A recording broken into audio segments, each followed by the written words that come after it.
Okay, I think we're live now. My microphone is possibly the wrong one here, but I think you should be able to hear me okay. Hey, Michael. I switched locations here, so I'm having a little bit of a technical difficulty, but I think we'll be in good shape right over here. So anyway, let me look in the comments. If you can't hear me very well, let me know, and I'll try to fix this. Is the sound okay? Sparty on, Glenn's on, Michael's on, sound is good. Then that is a green light. Okay, cool. So if you haven't spent some time watching the week 1, week 2, week 3 trainings that we did, you should probably go ahead and check those out, because this is going in sort of a chronology that will give you the best idea of how to get started in real estate, or it'll help reinforce things that you already know so that you can go out and start producing deals and producing profits. So what we've covered so far is an overview of what's going to be a 5-month training, 21 weeks. I think we're in the 4th week of it now. And we've covered an overall strategy, which really encompasses getting either price or terms on a deal. And we're going to get into how you do that in great detail as we go through. But we're either going to get really good price on a house, or we're going to get really good terms on a house. By terms, I mean we can give the seller a full price, which is what everybody wants, if they can be a little bit patient in getting it, where we'd make them a monthly payment for a period of time until we pay them off in full. So that's terms, right? So we get a good price or we get good terms, and we close right away because we know that the market will bring us a buyer that gives us more money coming in than we have to put out with our seller. Sometimes in approaching the sellers and discussing alternatives with them, they want a larger down payment than what we're comfortable closing with, or they want us to cash them out in too short a period of time, or they want too big of a monthly payment relative to what the market will bring us from the person that we install in the house. So in those cases, we can pick and choose what we want to do, but often we'll go ahead and just take their terms, take what they're willing to do, write it up where we have 90 days to close. Then we can go out and test our market to see if we can find a buyer to buy it from us in a way that allows us to make spreads across the different terms that we've structured with that seller. Okay, those are called 90-day closes. And then the third piece is there's a lot of people who are just going to want to sell the traditional way. You don't have to fight them on that. You don't have to try to persuade them to sell the house in a way that they're not comfortable with. You just have to explain to them that if you're going to fish in the pool of buyers who are qualified for loans and who are willing to owner-occupy the house and buy it at full retail price, then you're fishing in a pool where all of those buyers are represented by realtors. They are. They're represented by realtors, which means you are going to pay a commission on the house, and that can amount to lots of money. If it's a $500,000 house, that could be as much as $30,000. So you're going to have to resign yourself to giving up a little bit of that equity to a realtor when you really don't have to if you work with us on terms. You'll get a lot more money if you work with us on taking monthly payments for a little while. But it's a trade-off, right? You have to be a little bit patient. So if you can't do that, that's totally fine. But understand that you're going to pay a realtor commission. You're going to deal with buyer discounts. You're going to deal with people in and out of the house. You're going to deal with inspection concessions, people asking for home warranties, people asking for loan points, people being very, very nitpicky. And that's fine. But if you're going to go through all of that, which is a completely reasonable decision, you're going to need representation on your side. You don't want to go into it alone, having to negotiate against a party who's represented by a professional, a real estate professional, a realtor. They'll eat you for lunch. Okay, just like if you went into a court of law and you didn't have a lawyer on your side and the other side did have a lawyer, you'd probably get eaten for lunch. Okay, it's not a good idea. Plus, you can get representation where the value of the representation will exceed the incremental the value of the representation will bring in more dollars on the house that allows you to pay for any incremental difference in a commission by having the representation. So you go ahead and you set up a meeting to meet with them. You have a realtor on your team, or I recommend, it's certainly not required, but not a bad idea to get a realtor license. I think it'll only help you. But certainly not required. But you want to have someone on your team so that you can push those sellers into your alliances, realtors that you're working with. Okay, so those are really the macro. That's the macro level picture, right? We get a very good price or terms. We get an okay price or terms, but we get 90 days to close, or we move them into a realtor funnel. Hold on one sec. I have to grab a Kleenex here.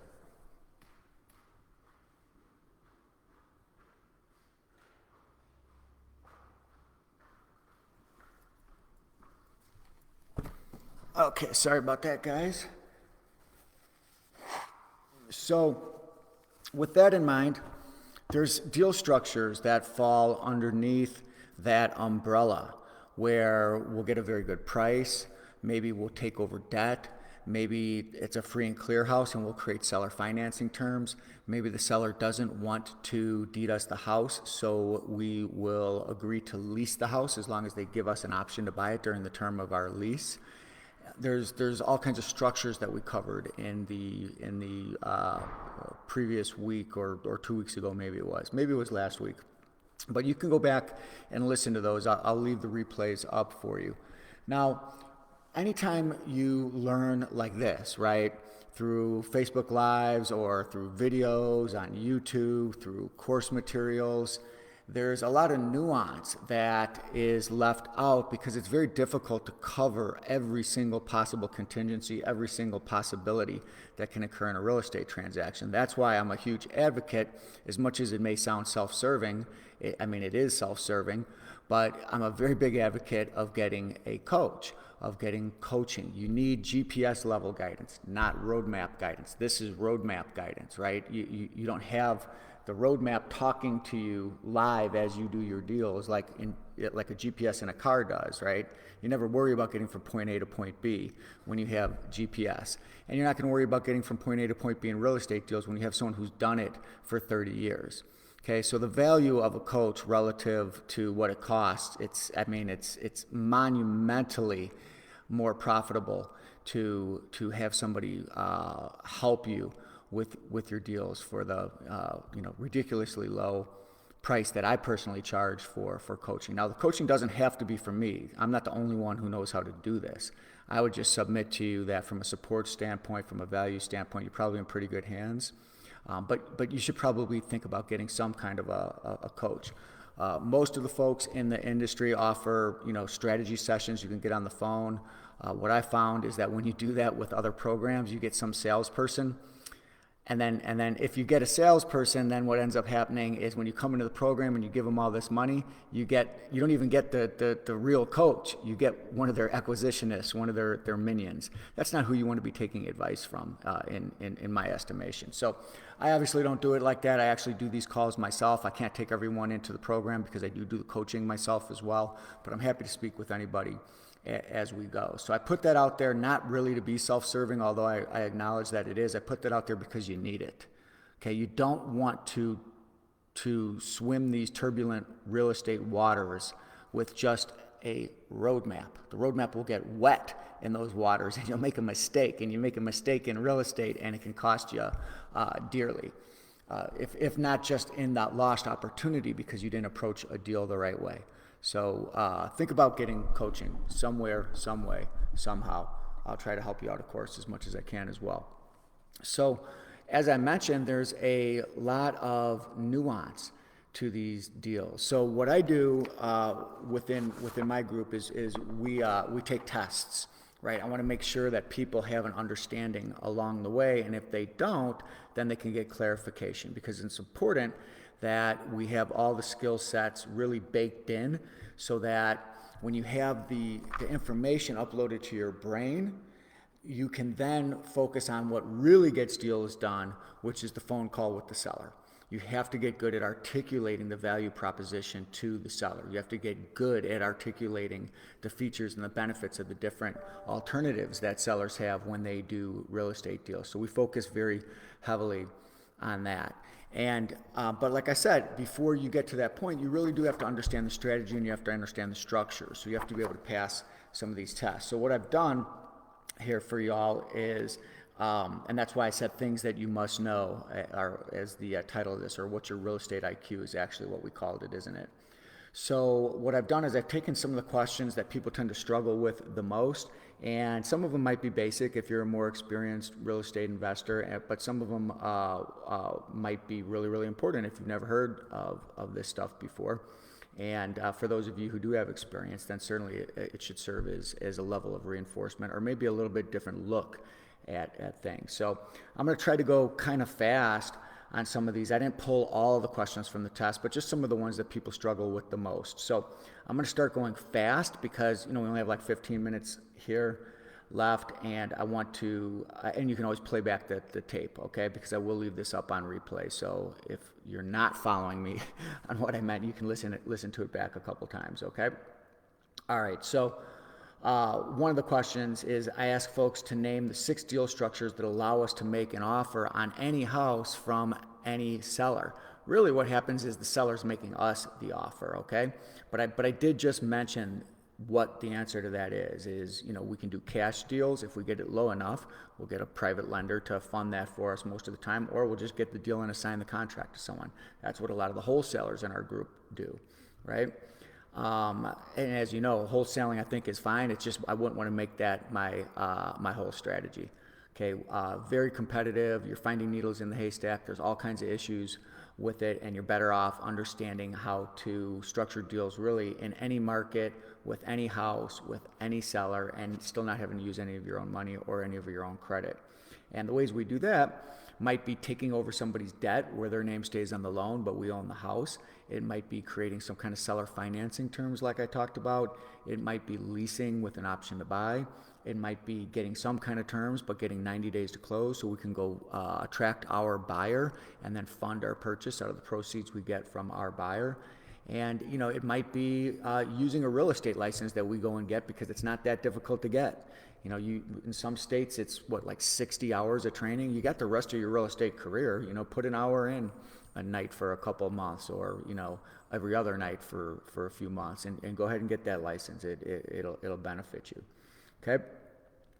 Another one that people struggle with is what is the due on sale clause, and name 3 reasons why it's important to us.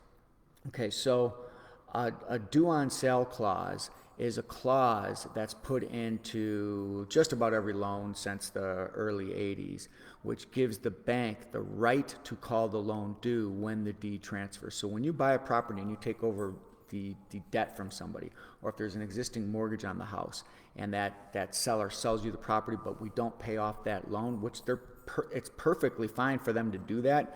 However, there is a due on sale clause most likely on their loan, which states that the bank, upon learning of the transfer, could call the loan due, which obviously would create a problem if they did that. But think about it from the position of the bank.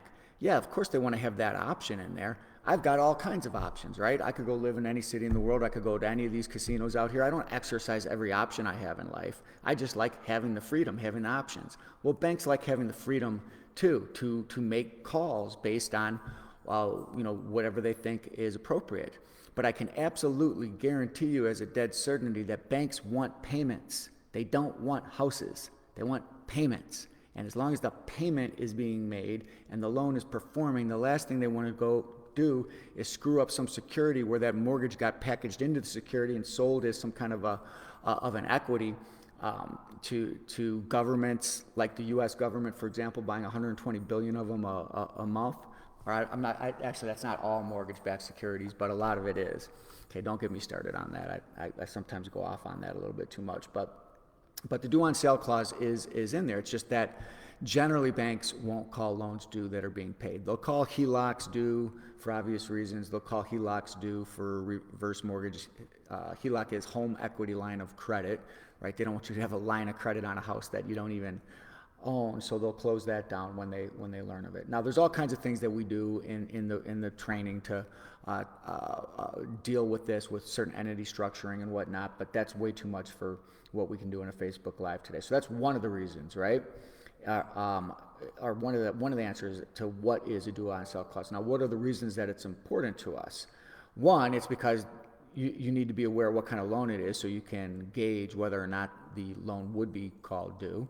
Again, usually first mortgages, fixed mortgages aren't, but reverse mortgages where you're effectively paying the seller out of their equity, or home equity lines of credit, those are likely to get called due, so you have to be prepared for that, and there's things you can do.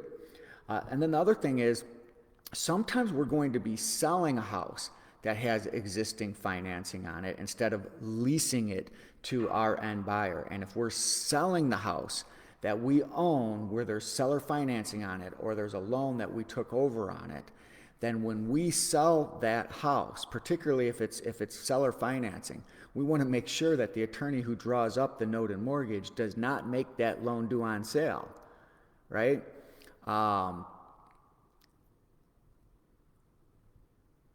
Did I just mix that up? No. What I was going to say is there's two. You're either going to sell a property or you're going to buy a property, okay? If we buy a property, we want to make sure that the loan is not due on sale. If we sell the property, we want to make sure the loan is due on sale, so that we sort of have that same optionality that a bank has. If the seller goes and sells the property to someone we don't want them to sell it to, we have that leverage to deal with the situation, or potentially even take the property back.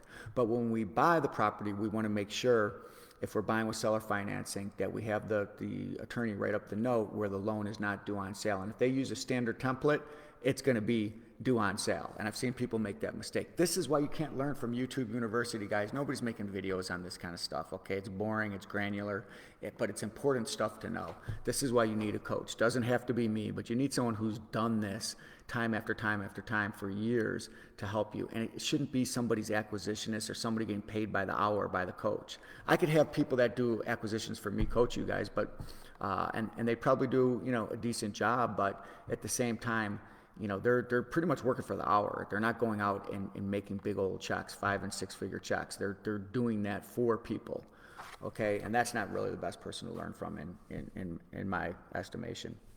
Okay. What are two key differences between a lease option and seller financing? Well, some people seem to forget that when we lease with an option to buy, we don't own the property. We have control over the property, okay? And when we buy with seller financing, even though the seller hasn't been paid in full, we do own that property. The deed does transfer, okay? So seller financing contemplates ownership, where we're going to own it, and we're going to pay whatever that price is in monthly installments. Leasing with an option, we do have control over it, so it's just like owning it, but we don't have the deed yet. We are leasing it for a period of time until we exercise our option to buy the property. Okay, people get confused on that. Another one is, what does buying a house subject to mean? Okay, all that means is that you're taking over the existing debt on the house. You're not assuming the loan. You're buying the house, and your purchase of that house is subject to an existing lien, an existing loan. It's not getting paid off. You're buying the house, meaning you're getting the house. By buying, I don't mean paying off the loan and giving, putting a bunch of money into it.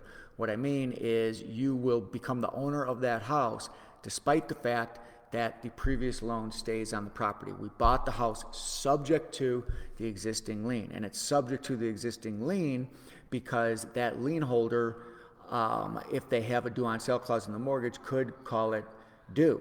Will they? Like I said, unlikely, except in certain situations.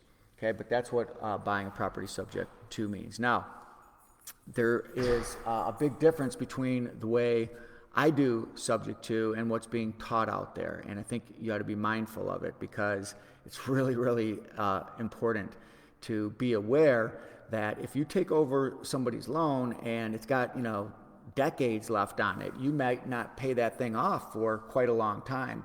And things happen in the seller's lives, and you want to protect them to some degree.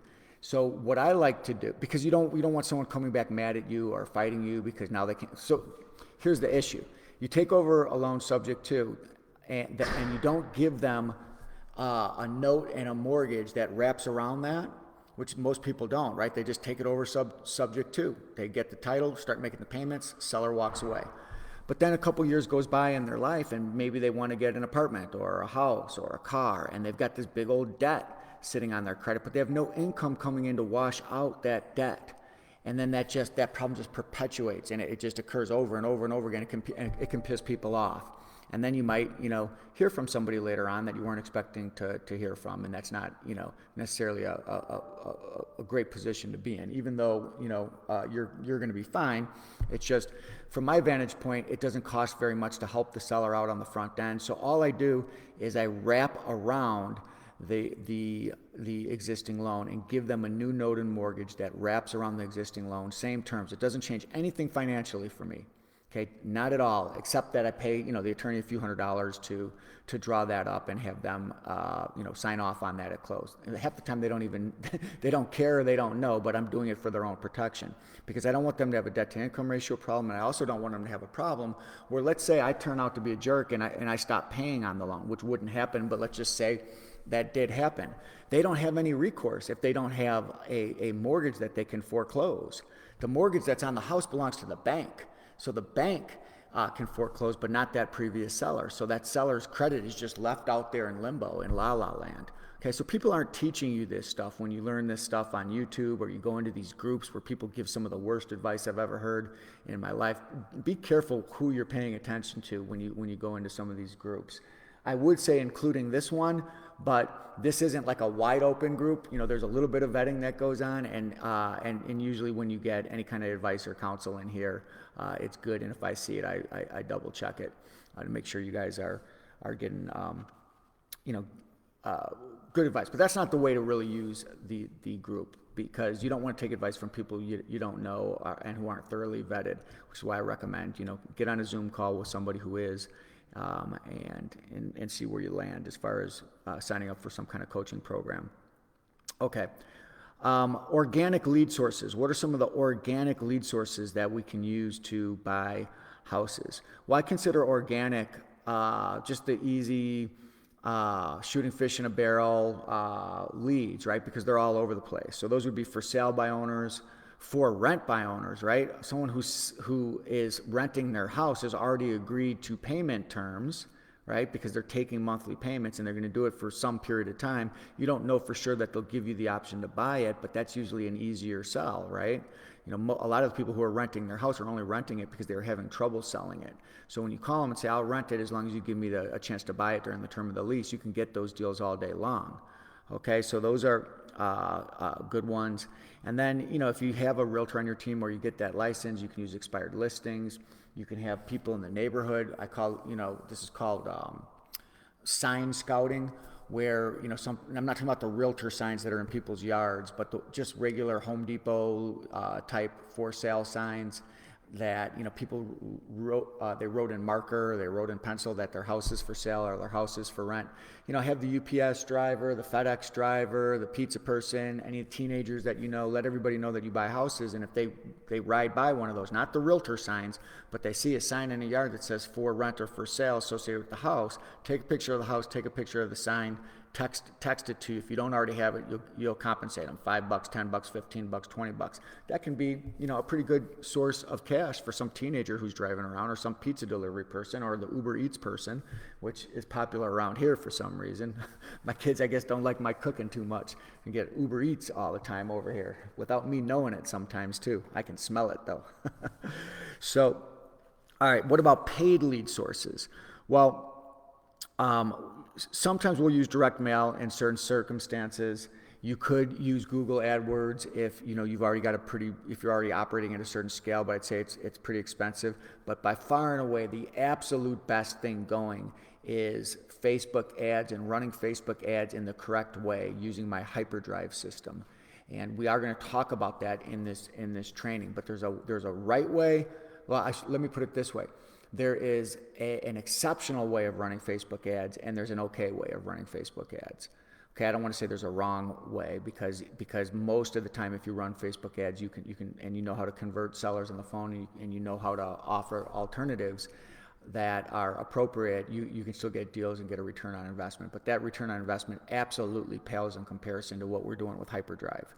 And if you want to learn more about Hyperdrive right away, grab that 5-module mini course. Let me know if you don't have it, and I'll just email it to you. But you can find it in the guides tab of this group. Go to guides and then look for the module that talks about marketing or Hyperdrive. It's probably the fourth, maybe it's the fourth module where it talks about lead generation. So that'll give you an idea of what we're doing there in a little bit more detail. All right, let's do one more here, and let me see what's a good one to talk about here. Okay, folks, this is one that people tend to struggle with because I get more email, more messages than you can imagine where people say, I know somebody who's going through a divorce and they want to sell their house, and it's a beautiful house and it's on a lake. What should I do next? Or, they'll say, oh, I see this house, it's been vacant. I think I can get a really good deal on it. You want to joint venture with me on it? That kind of stuff, right? Okay, there's lots of houses, lots of opportunity, but none of that opportunity makes any sense for anybody until you've spoken with the seller and you've learned several things by asking them questions. So the question that I put on the test is, what are the 7 factors that we need to structure a deal? This doesn't mean you have to go making an offer to that seller on the phone, but you need to learn some information on the house. And if you were to come back to me with that information, then that's when I can help you structure the deal or JV on it, those kinds of things, okay? So the 7 factors are, well, we got to learn from them. What's the lowest price they'll take on the house? Well, first of all, we got to learn if they'll even take a monthly payment, right? So we use a script that we're going to talk about, on one of these trainings here, where we learn if they're amenable to that, getting a higher price, but the trade-off is they got to take a monthly payment for a period of time. So we got to learn that, right? That's one of the things. Then we have to learn from there what the lowest price is, what the lowest monthly payment they would take is. We have to learn what the longest duration we can get from them is. We have to learn if the house is free and clear, or if there's a mortgage on it, and if so, what's the balance on it. And then we have to do just a little bit of research, not on the front end, folks, not before you call the seller, after you've talked to the seller. Don't go doing your due diligence before there's anything to even diligence. Talk to the seller, find out these conditions, and then you can look at what the market value of the house is, what the market rent is of the house, and we'll have a starting point from which to determine how we might buy that house. Okay, so look, there's a lot more. Maybe I'll do like another session this week and go through some more of these. Let me know if you guys want that. You can put it in the comments. We'll see if we can do another session to get through some more of the questions that folks struggle with. Or here's an idea: get on a Zoom call and maybe think about getting into the coaching, and then you'll take the full test, and we'll see how you do, and you'll get coaching along the way to get you edified on what the right answers are. But look, I appreciate you all hanging with me here. It's morning where I am in Nevada. And for the folks on the East, I hope you're having a great afternoon, and I hope you have a wonderful weekend. And let me know if I can help you in any way, okay? I appreciate you all being in the group and your attention this morning. I usually look at the comments. Let me just look real quick. Did I miss anything that I need to address in here? And then I'll let you go. Hey, everybody. Holy cow, Ken, 18 inches of snow. I wish that was in Utah. I'd be gone. Me and Michael Bork would be gone. We'd be putting the snowboard on, man. Putting the snowboard or the skis on. All right? And Michael, you've done a little bit more of that than me this year. I can tell from your photos and whatnot. But there's no snow in Utah, which is where I like to go, because it's just a quick drive up from Nevada. So, all right, y'all. Peace, love, happiness, and catch you on the flip side. Adios.